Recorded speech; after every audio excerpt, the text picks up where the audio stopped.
Trina, to get here, tell me where your journey started and how long it took. It started in Ennis, finished work on Thursday about 2 o'clock, drove to Dublin, flew to Abu Dhabi to Bangkok. So all in 18 to 20 hours-ish. Yeah, so it took us about 24 hours in total, which I think is a little bit longer than the majority of teams that are represented here at the FEXCO Asian GAA Games. So we left Johannesburg on Thursday evening and flew from there to Dubai with a very quick layover, and then from Dubai straight to Bangkok. So I left Houston, Texas at 7 a.m. Central Time, and it took me about 30 hours to get here to Bangkok, 29, 30 hours. And how much fun is it when you're here?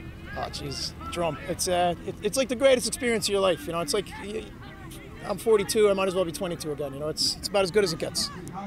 Another American made a little bit of history in becoming the first referee from US GAA to take charge of games at the Asian finals.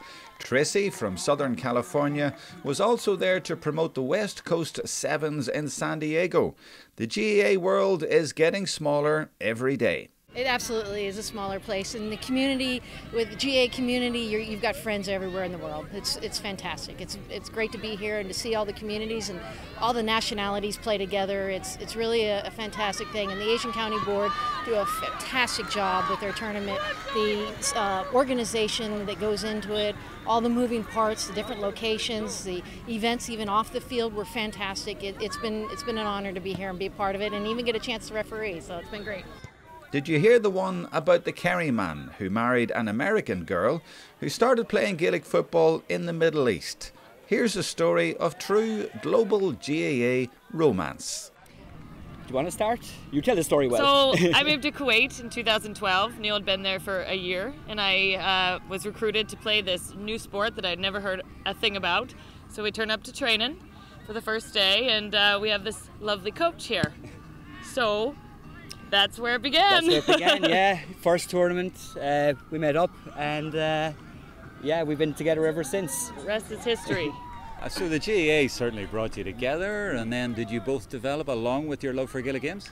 Yeah, well, we actually ended up working on the board there. I was chairman and she was treasurer, and we were working side by side for a couple of years like that, and I kind of gave the coaching a bit of a break, and then 2016, Leap Day, Harmony decided to Pop the me. question. It's not just Americans who pick up the GAA outside Ireland. There's also some Irish who weren't involved much at home, like Lillian in Malaysia, who has surprised her friends back home in Kerry. They actually think I'm crazy.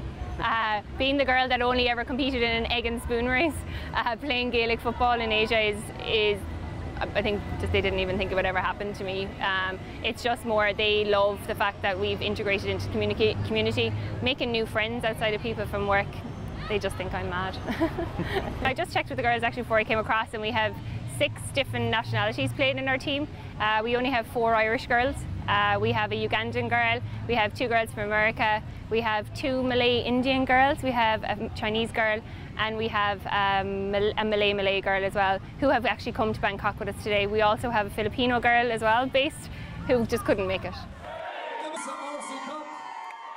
The big winners at the end of the AGG were the Singapore Lions ladies team, who won the Lisa Orsi Cup, and the Seoul Gales men, who retained their title after a late show. Absolutely brilliant. Who would have believed it? But that's the belief that you have to come back and do a back-to-back, and we're delighted and absolutely proud. And both teams gave a tremendous game out there, and it was very enjoyable from that point of view. But the heart was in the mouth with the finish. It was. You were 2 points down with a few minutes to go. Well, that's where the self-belief came in. That started in March of this year with training, and it convinced everybody on that field today that they can actually do it. Whether there was 2 points or 3 points, they still had a belief that they could pull it off, and fair play to them, they did. And just finally, Joe Trolan finishes up 6 years this year. You've been here quite a few of those years. You know Joe. What would you say about him? Well, really, Joe is an out-and-out Gael.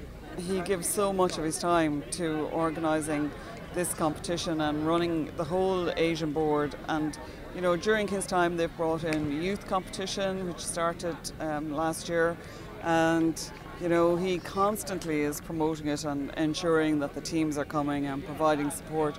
But I suppose most of all, he's a great communicator, and he's great at bringing people along with him, which is, you know, what this is all about. It's like an extended family for people who are away from home, and for people that have been brought into the fold from other countries, of which there are many.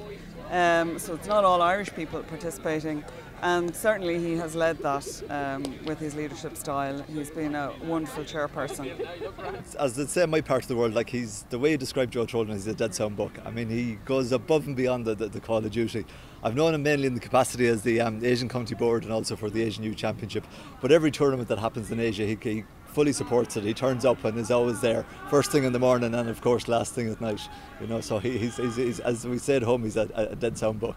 And for me personally, it's been a privilege to have him as a chairman, and more importantly, to have him as a really good friend.